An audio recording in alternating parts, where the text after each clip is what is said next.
Oui, bonjour. Alors donc, je voudrais continuer à faire ces petites vidéos là pour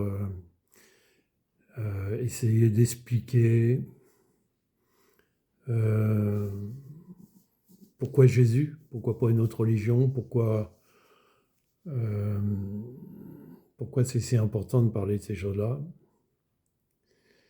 Vous savez, moi j'étais complètement athée. Alors, si je crois en Jésus, c'est parce que il s'est passé un jour quelque chose, comme je l'ai raconté déjà dans une vidéo, c'est que j'ai été cloué au sol et on m'a montré tout mon péché et Jésus s'est révélé comme ça. Donc on m'a montré que j'étais pécheur, que j'étais condamné et que Jésus était mort à ma place. Alors, est-ce que Jésus c'est une religion? Ben non, parce que là c'est une révélation. Si on ne me l'avait pas révélé, moi je ne croirais pas en Jésus, ni d'ailleurs en rien du tout. Parce que moi, les hommes avec leur baliverne, ça ne m'intéresse pas. Ça ne m'intéressait pas. Alors, une religion, en général, qu'est-ce que ça apporte? Alors, une religion, c'est faire les choses bien, le bien, le mal, afin de pouvoir être éventuellement passer en procès là-haut, que ça soit bon pour nous, quoi. Alors qu'avec Jésus, c'est pas ça du tout. Jésus nous dit complètement, personne ne peut être sauvé. Et c'est lui qui vient et qui paye le châtiment pour nous. La colère de Dieu est tombée sur lui. C'est pas par les œuvres que nous sommes sauvés, c'est par la foi en lui. Et ça peut être qu'une révélation. Si tu n'as pas la révélation, tu ne peux pas connaître le Seigneur. Après, comment connaître le Seigneur? Où t'ouvres ton cœur à la vérité, ou tu veux rester dans ta religion. Ça, c'est ton problème à toi. Moi, je peux rien y faire. Et puis le Seigneur non plus d'ailleurs. Il essaye juste de te montrer que ce n'est pas tes œuvres qui vont te sauver. Alors si les œuvres en plus, c'est de tuer les chrétiens pour aller au paradis avec 70 vierges, 72, 70, le ciel, c'est pas un lupanar, c'est pas un bordel, quoi, comme on dit vulgairement, quoi, hein. Là-haut, si tu crois que c'est ça, tu te méprends vraiment. Là-haut, avec le Seigneur, c'est la sainteté, la pureté, le bonheur, la joie en Christ. Ça, c'est ce que Dieu nous accorde. On ne peut pas être dans la paix si Dieu ne nous met pas dans la paix. Si le Père ne nous donne pas la paix, nous n'avons pas la paix. On est toujours là à courir après, vouloir être sauvé, vouloir obtenir justice, vouloir se venger, réclamer la sanction sur l'autre au lieu de pardonner et de passer à autre chose. Alors, ce que je veux dire à travers tout ça, c'est que voilà, Jésus-Christ, c'est pas une religion, c'est une révélation et c'est aussi une relation. Nous avons une relation avec Dieu parce qu'il met en nous son Saint-Esprit. Nous devenons enfants de Dieu à cause du Saint-Esprit qui est en nous. Nous sommes appelés enfants de Dieu. C'est pas que nous l'avons désiré, c'est que le Père l'a désiré. Il nous a donné Jésus pour ça, pour nous réconcilier avec lui. Sans cet Esprit de Dieu, nous n'appartenons pas à Dieu. Alors Dieu dit simplement, voilà, cherchez le royaume des cieux et sa justice. Et tu ne peux pas avoir le royaume de Dieu si tu, comme dit Jésus, si tu n'es pas né de nouveau. Pour naître de nouveau, il faut avoir cette révélation. Il faut la désirer. Ou je désire la vie éternelle, ou je m'en fous. Et je méprise un si grand salut. On voit bien que l'homme sur terre est superficiel. Alors, notre vie, elle est un peu comme des poules. Quand on ne connaît pas le Seigneur, on est à ras du sol, on voit que ce qu'on voit au niveau des yeux. On est là, terrestre, on a des ailes, mais on n'arrive pas à voler, quoi, hein. Et les religions, c'est pareil, hein, comme des poules, quoi, hein. On a beau faire tout ce qu'il faut, bah écoute, oui, on apprend à faire du bien des fois, mais dans nos cœurs, c'est tout pourri, quoi, hein. La réalité, c'est ça, quoi, hein. Et ça a besoin d'être pardonné, réformé par l'Esprit. Et c'est ce que Dieu nous accorde. C'est ce que Dieu nous accorde et s'il fait de nous. Celui qui a cru en Jésus-Christ, il est passé de la mort à la vie. C'est lui-même qui dit, je suis le chemin, la vérité et la vie éternelle. Il est la vie éternelle. Alors, si on veut rester comme des poules, on est là, on reste terrestre avec des ailes, mais on ne peut pas voler, quoi, hein. On est là, en train d'attendre, bah, quoi? Il faut être terminé de pondre des œufs, après on dit oui, quoi. C'est un peu ça. Alors que le Seigneur, avec son esprit, il fait de nous des aigles. Et les aigles, qu'est-ce que c'est? C'est les aigles, et ben, ils s'élèvent dans les hauteurs, ils voient les choses d'en haut. Ils voient les choses d'une autre façon.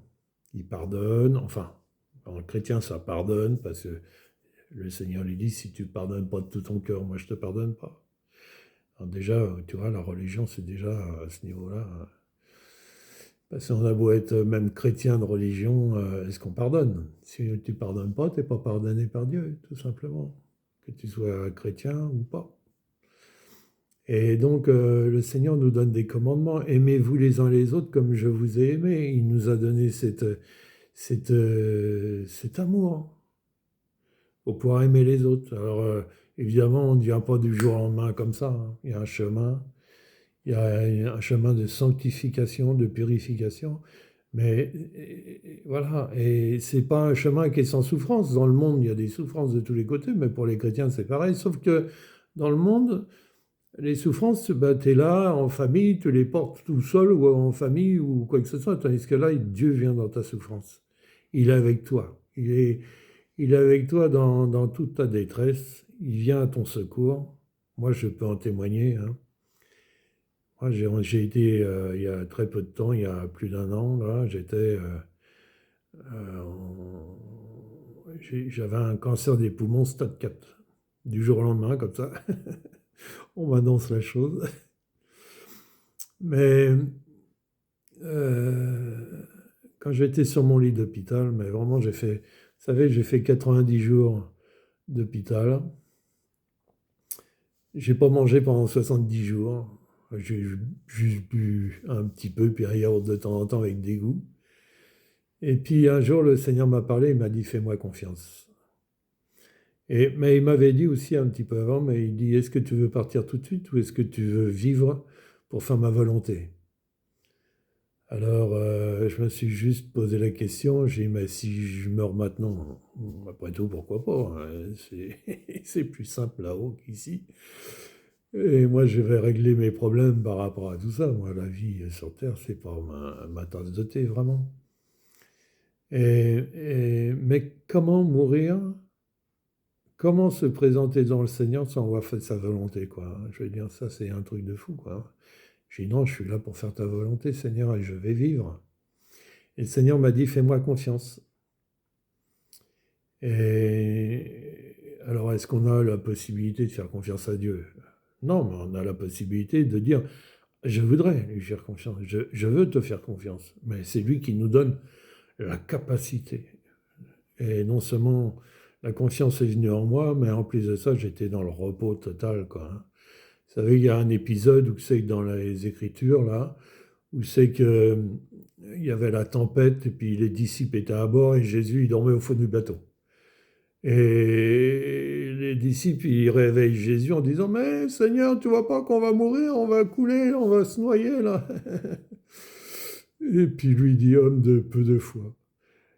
Comment, avec Jésus au fond du bateau, comment tu veux couler? Hein. Déjà, bon, il faut connaître déjà le Seigneur pour avoir cette conscience-là. Mais en fait, quand il te donne ce repos, eh ben, tu es comme Jésus qui dort au fond de la barque. Ça souffle de tous les côtés. Tu vis des choses extrêmement difficiles, hein, et moi, j'ai fait des crises cardiaques, des trucs pendant que j'étais à l'hôpital. Moi, on m'avait pronostiqué mort. Et je vous assure que c'était vraiment ça. Je pouvais même plus me retourner ni à droite ni à gauche sur mon lit d'hôpital, quoi, hein. Et puis un jour, tout a commencé à changer. Et puis aujourd'hui, ben, je dis pas que je vais courir un marathon, mais j'ai mes poumons qui fonctionnent bien, quoi, hein. Et puis alors, voilà, gloire à Dieu. Le Seigneur a dit qu'il se glorifierait, c'est glorifié. Alors, ce que je veux dire par là, c'est, vous voyez, c'est pas qu'il n'arrive pas des choses, mais Dieu est avec nous. Et quand on ne connaît pas Dieu, on est tout seul en face de ça. Tout seul. Et moi, je vous assure que si j'avais vécu ça tout seul, ça n'aurait pas été pareil, quoi. Tandis que là, j'étais vraiment dans le repos, quoi. Et moi, j'ai été vraiment béni par les infirmières, je les ai vraiment aimées. On a eu une super relation. Et même encore quand je les vois maintenant, parce qu'on me fait faire des visites pour voir où c'est que j'en suis. Et voilà, il n'y a plus rien, quoi. Les pescanes, il n'y a plus rien. Voilà. Et Dieu a agi parce qu'il l'a dit. Fais-moi confiance. Et quand tu peux être seul, là, évidemment, cette vidéo, elle n'est pas faite. Bon, les chrétiens peuvent l'écouter, ça peut peut-être les fortifier. Mais c'est surtout pour celui qui ne connaît pas le Seigneur. Euh, Est-ce que tu vas prendre le risque de ne pas être sauvé? Est-ce que tu vas prendre le risque de passer à côté d'un si grand Seigneur? Est-ce que tu n'as pas envie de découvrir celui qui est ton Père? Celui qui t'a créé, celui qui t'a mis le souffle de vie à l'intérieur de toi. Ah oui, mais ça n'existe pas. Ben oui, ben écoute, moi c'est ce que je disais en tout cas, hein. Je disais si l'homme a été créé par Dieu, qui a créé Dieu, hein. Mais moi quand je l'ai rencontré, après je me posais plus la question. Il y a des points d'interrogation, c'est sûr, mais en tout cas moi j'ai rencontré le Seigneur. J'ai vu Jésus plusieurs fois. Je suis même resté 3 jours en esprit devant le trône de Dieu, en train de dire papa pendant 3 jours. Donc, je sais ce que c'est, quoi. Je sais qui il est, quoi, hein. Je sais qu'il a amour, quoi, hein. Son amour se déversait sur moi et continue à se déverser sur moi. Et même dans toutes mes détresses, hein, il est là. Et moi, je suis comme les hommes. Voilà, je peux avoir des moments de faiblesse, de dépression, de toutes sortes de choses, mais il est avec moi. Il m'a jamais quitté. Depuis qu'il est avec moi, il m'a jamais quitté. Je me suis même aperçu qu'il était même avec moi avant. Parce que j'aurais dû être tué déjà plusieurs fois dans des accidents, dans toutes sortes de choses, mais il m'a parlé, en fait, il m'a montré qu'il m'avait parlé à 8 ans, et il m'a dit, toi tu n'as pas été fidèle, mais moi j'ai été fidèle. Et il m'a montré qu'il n'a pas permis que la mort m'emmène dans mes accidents de moto et tout, alors que mes copains se tuaient. Le permis moto était à 16 ans à l'époque, hein, et comme on était tous un peu fada à 16 ans, nous, c'était pas des roues arrière, nous, on roulait en agglomération, à 140 en agglomération, quoi, hein, tout simplement. C'était une folie, quoi. Voilà, moi, je veux élever le Seigneur, et élever le Seigneur, moi, je prie vraiment pour que le Seigneur s'élève dans votre vie. Qu'est-ce que vous avez à perdre? Vous avez tout à gagner, quoi. Moi, je dis pas ça pour, voilà, je vais pas vous dire allez dans telle église, telle église. Je suis pas là pour faire un rabatteur. Je suis là pour que vous puissiez recevoir le salut qui est en Christ. Parce que sinon, votre vie sur terre elle est complètement inutile, quoi. C'est comme si vous étiez passé ici juste pour regarder sans rien comprendre, de façon très superficielle. Dieu, il veut votre profondeur à vous, à l'intérieur. Il veut vous faire découvrir à l'intérieur, aller en profondeur avec vous. Cette profondeur, vous ne connaissez même pas de vous-même. Voilà. Et c'est lui qui nous transforme et qui nous change. Voilà. Alors soyez bénis, soyez encouragés pour ceux qui sont malades là. Vous savez, avant de partir de l'hôpital, j'avais vu un homme là, qui était rentré, qui avait 83 ans, je crois. Et j'ai dit, mais je ne peux pas partir d'ici sans lui parler du Seigneur. J'ai dit, mais il vient d'entrer, là, qu'est-ce que je vais lui dire, quoi? Est-ce qu'il va me recevoir quand je vais lui raconter ça? J'ai écouté, monsieur, vous savez, là, vous êtes dans un état pitoyable, là. J'ai dit, mais il y a quelqu'un là-haut qui est un créateur, qui est un père, un papa, un bon papa. Et dans votre détresse, là, moi, je vous conseille, quand je suis pas là, de commencer à lui parler et dire au secours, viens à mon secours, montre-toi, révèle-toi. Et le gars, il m'a dit oui, oui, je vais le faire, je vais le faire. Alors je sais pas s'il l'a fait, je sais pas ce qu'il a vécu, mais voilà, des fois c'est aussi simple que ça, le Seigneur. Voilà. Alors soyez bénis.